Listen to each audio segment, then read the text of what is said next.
ತಾಲೂಕಾ ಕನ್ನಡ ಸಾಹಿತ್ಯ ಪರಿಷತ್ತಿನ ಆಶ್ರಯದಡಿಯಲ್ಲಿ ಯಡ್ರಾಮಿ ತಾಲೂಕಿನ 3ನೇ ಕನ್ನಡ ಸಾಹಿತ್ಯ ಸಮ್ಮೇಳನದ ದಿವ್ಯ ಸಾನ್ನಿಧ್ಯವನ್ನು ವಹಿಸಿಕೊಂಡಿರ್ತಕ್ಕಂಥ ಆತ್ಮೀಯ ಪೂಜ್ಯರಾದ ಶಟಸ್ಥಲ ಬ್ರಹ್ಮಿ ಕೆಂಚ ಋಷಭೇಂದ್ರ ಶಿವಾಚಾರ್ಯ ಸ್ವಾಮಿಗಳು ಆಲೂರವರಲ್ಲಿ ಈ ಕಾರ್ಯಕ್ರಮದಲ್ಲಿ ಭಾಗಿಗಳಾಗಿರ್ತಕ್ಕಂಥ ಶಟಸ್ಥಲ ಬ್ರಹ್ಮಿ ಏಕಾಕ್ಷರ ಶಿವಾಚಾರ್ಯರು ಹಿರೇಮಠ ಮಗಣಿಗೆಯವರಲ್ಲಿ ನಮ್ಮವರೇ ಆಗಿರ್ತಕ್ಕಂಥ ಆತ್ಮೀಯ ಪೂಜ್ಯರಾದ ಸಿದ್ಧಬಸವ ಕಬೀರ್ ಸ್ವಾಮಿಗಳು ಮರಳಶಂಕರ ಗುರುಪೀಠ ಚಿಗರಳಿಯವರಲ್ಲಿ ಕೂಡ ಶರಣಾರ್ಥಿಗಳನ್ನು ಹೇಳ್ತಾ ಈ ಕಾರ್ಯಕ್ರಮದ ಸಮ್ಮೇಳನ ಅಧ್ಯಕ್ಷರಾದಂಥ ಅಮೃತ್ ಡಿ ದೊಡ್ಡಮನಿಯವರಲ್ಲಿ ಈ ಕಾರ್ಯಕ್ರಮದ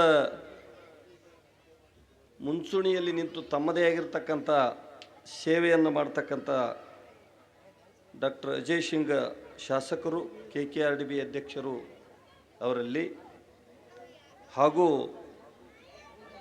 ನಮ್ಮವರೇ ಆಗಿದ್ದಂಥ ಜಿಲ್ಲಾ ಸಾಹಿತ್ಯ ಪರಿಷತ್ತಿನ ಅಧ್ಯಕ್ಷರಾದ ವಿಜಯಕುಮಾರ್ ಪಾಟೀಲ್ ತೇಗಲ್ತಿಪ್ಪಿಯವರಲ್ಲಿ ನಮ್ಮ ಯಡ್ರಾಮಿ ತಾಲೂಕಿನ ಹಿರಿಯರು ಉತ್ಸಾಹಿಗಳಾಗಿರ್ತಕ್ಕಂಥ ನಾಗಪ್ಪ ಎಂ ಸಜ್ಜನ್ ಅವರಲ್ಲಿ ಹಾಗೂ ಎಲ್ಲ ಸಾಹಿತಿಗಳಲ್ಲಿ ಸನ್ಮಾನಗೊಂಡಿರ್ತಕ್ಕಂಥ ಎಲ್ಲ ಅತಿಥಿಗಳಲ್ಲಿ ದೊಡ್ಡಪ್ಪಗೌಡ ಪಾಟೀಲ್ ಅವರಲ್ಲಿ ಶರಣು ಗದ್ದಿಗೆಯವರಲ್ಲಿ ಮತ್ತು ಕರವೇ ಅಧ್ಯಕ್ಷರು ಮತ್ತು ಎಲ್ಲ ಪದಾಧಿಕಾರಿಗಳಲ್ಲಿ ಸನ್ಮಾನಗೊಂಡಿರ್ತಕ್ಕಂಥ ಎಲ್ಲ ಅತಿಥಿಗಳಲ್ಲಿ ಪತ್ರಕರ್ತರಲ್ಲಿ ಮಾಧ್ಯಮ ಮಿತ್ರರಲ್ಲಿ ಮತ್ತು ಯಡ್ರಾಮಿಯ ಎಲ್ಲ ಕನ್ನಡ ಅಭಿಮಾನಿಗಳಲ್ಲಿ ಮಕ್ಕಳಲ್ಲಿ ಶಾಲಾ ಶಿಕ್ಷಕರಲ್ಲಿ ಈ ಕಾರ್ಯಕ್ರಮ ನಡೀಲಿಕ್ಕೆ ಎಲ್ಲ ಸಹಾಯ ಸಹಕಾರ ಮಾಡಿರ್ತಕ್ಕಂಥ ಎಲ್ಲ ಹಿರಿಯರಲ್ಲಿ ನಿಮ್ಮೆಲ್ಲರಲ್ಲಿರ್ತಕ್ಕಂಥ ಭಗವಂತನಿಗೆ ಶರಣು ಶರಣಾರ್ಥಿಗಳು.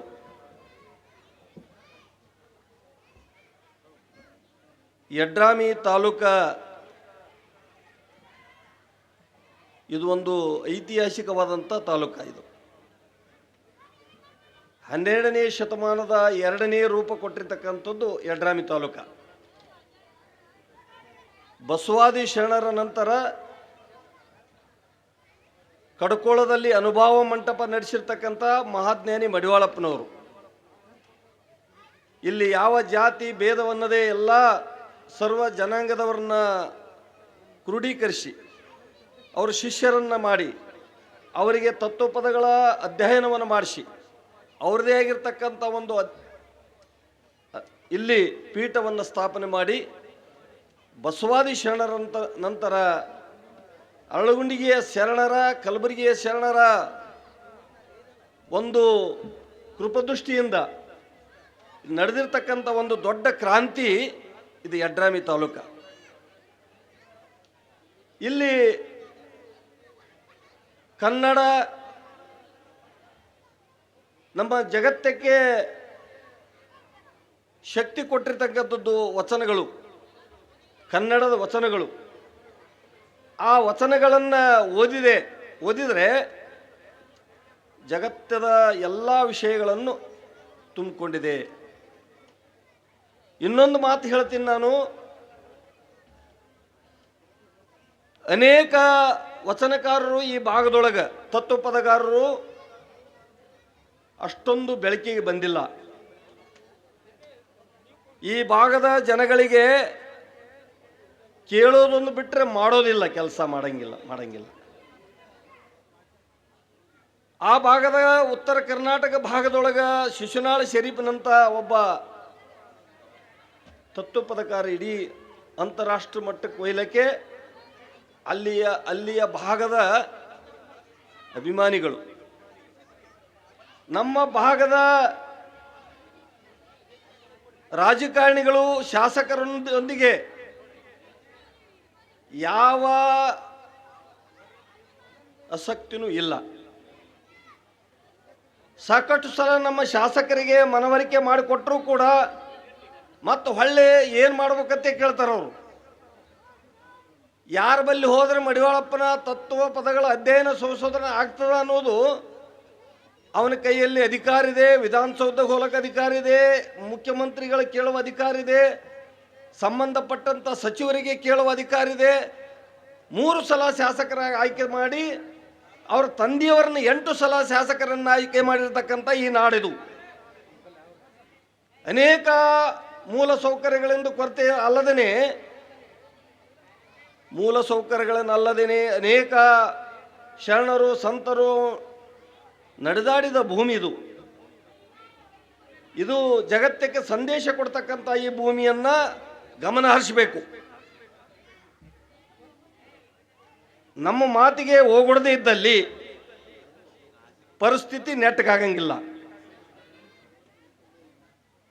ಇನ್ನೊಂದು ಮಾತು ಹೇಳ್ತೀನಿ, ಕನ್ನಡ ಕನ್ನಡ ಕನ್ನಡ ಅಂತ ಎಲ್ಲರೂ ದೊಡ್ಡ ದೊಡ್ಡ ಬಾಯಿಯಿಂದ ಹೇಳ್ತಾರೆ. ಕನ್ನಡ ಶಾಲೆಗಳನ್ನು ಮುಚ್ಚುವ ಪರಿಸ್ಥಿತಿ ಬಂದಿದೆ. ಈಗ ಕನ್ನಡ ಶಾಲೆಗಳು ಯಾವ ಪರಿಸ್ಥಿತಿ ಬಂದಿದೆ, ಏನೋ ಅಭಿಮಾನದಿಂದ ಕನ್ನಡ ಉಳಿಬೇಕು ಅಂತ ಅನೇಕ ಸಂಸ್ಥೆಗಳು, ಖಾಸಗಿ ಸಂಸ್ಥೆಗಳು ಮಕ್ಕಳಿಗೆ, ಪಾಲಕರಿಗೆ ಕಾಲು ಹಿಡಿದು ಮಕ್ಕಳಿಗೆ ಕರ್ಕೊಂಡ್ಬರುವಂಥ ಪರಿಸ್ಥಿತಿ ನಾವು ಇವತ್ತು ಇಲ್ಲಿದ್ದೀವಿ. ಇವತ್ತಿನ ದಿನಗಳಲ್ಲಿ ಎಲ್ಲರ ಒತ್ತಡ ಮಧ್ಯದಲ್ಲಿ ಕನ್ನಡ ಉಳಿಬೇಕಾದ್ರೆ ನಾವು ಅವಶ್ಯಕತೆ ಅದ ಅನ್ನುವಂಥ ಮಾತನ್ನು ಹೇಳ್ತೀನಿ. ಇನ್ನೊಂದು, ಕನ್ನಡ ಶಾಲೆಗಳು 25 ವರ್ಷ ಆಯಿತು ಸಂಸ್ಥೆಗಳನ್ನು ನಡೆಸ್ಕೊಂಡು ಬಂದಿದ್ದಾವೆ. ಇನ್ನೂ ಗ್ರಾಂಟ್ ಇಲ್ಲ, ಅವಕ್ಕ ಸರ್ಕಾರದ ಅನುದಾನ ಇಲ್ಲ, ಅವು ಬಿಸಿ ಊಟ ಇಲ್ಲ, ಏನೂ ಇಲ್ಲ. ಅವಕ್ಕ ಶಾಲೆಗಳು ಸುಮ್ಮನೆ ಫೀಸ್ ತೋತಾರ. ನಮ್ಗೆ ಗೊತ್ತದ, ಶಾಲೆ 3 ಶಾಲೆ ನಡೆಸ್ತೀನಿ ನಾನು. 1 ಕೋಟಿ ರೂಪಾಯಿ ಸಾಲ ಮಾಡ್ಕೊಂಡಿ ನಾವು ಕನ್ನಡ ಶಾಲೆ ನಡೆಸಿ. ಅದು ಬೆರೆಸೋರು ಯಾರು? ಉಳಿಬೇಕು ಹಳ್ಳಿಯ ಮಕ್ಕಳು, ಶಿಕ್ಷಣ ಉಳಿಬೇಕು. ಮಠಗಳು ಏನು ಕೆಲಸ ಮಾಡ್ಯಾವ ಅಂದ್ರೆ ಭಾಳ ದೊಡ್ಡ ಕೆಲಸ ಮಾಡ್ಯಾವ ಮಠಗಳು. ಯಾರು ಮಾಡದೇ ಇರತಕ್ಕಂಥ ಎಲ್ಲ ಮಂತ್ರಿ ಮಹೋದಯರು ದೊಡ್ಡ ದೊಡ್ಡ ಶಾಲೆಗಳನ್ನು ತೆಗೆದು ಡಾಕ್ಟರ್ ಇಂಜಿನಿಯರ್ ಓದುವಂಥ ಗಳಿಕೀಳತಕ್ಕಂಥ ಶಾಲೆಗಳನ್ನು ತೆಗಿಸಿ ಅವರೆಲ್ಲ ಶ್ರೀಮಂತರಾಗ್ಯಾರ. ಕನ್ನಡ ಶಾಲೆಗಳು 1ನೇ 2ನೇ 10ನೇ ತನ ಶಾಲೆ ನಡೆಸಿ ರೋಷ್ ಹೋಗಿದ್ದಾವೆ ಸಂಸ್ಥೆಗಳು. ಕನ್ನಡ ಉಳಿಬೇಕಾದ್ರೆ ಕನ್ನಡದ 10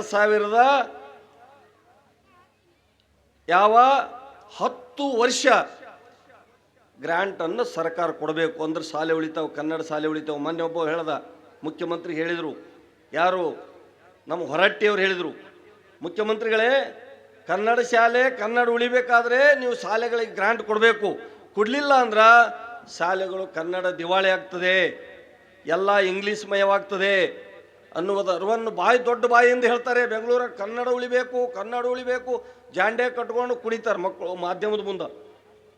ಇಲ್ಲಿ ಏನು ಪರಿಸ್ಥಿತಿ ಇದೆ ಅನ್ನೋದು ಅರಿವಿಲ್ಲ. ಇನ್ನೊಂದು, ರೈತರು ಉಳಿಬೇಕಾದ್ರೆ ರೈತರ ಪರಿಸ್ಥಿತಿ ಏನದ ಅನ್ನೋದು ಎಲ್ಲರಿಗೂ ಗೊತ್ತದ. ಇವತ್ತ ಆತ್ಮಹತ್ಯೆ ಮಾಡಿಕೊಳ್ಳುವಂಥ ಪರಿಸ್ಥಿತಿ ರೈತರ ಸಾಲ ಮನ್ನಾ ಆಗಬೇಕು.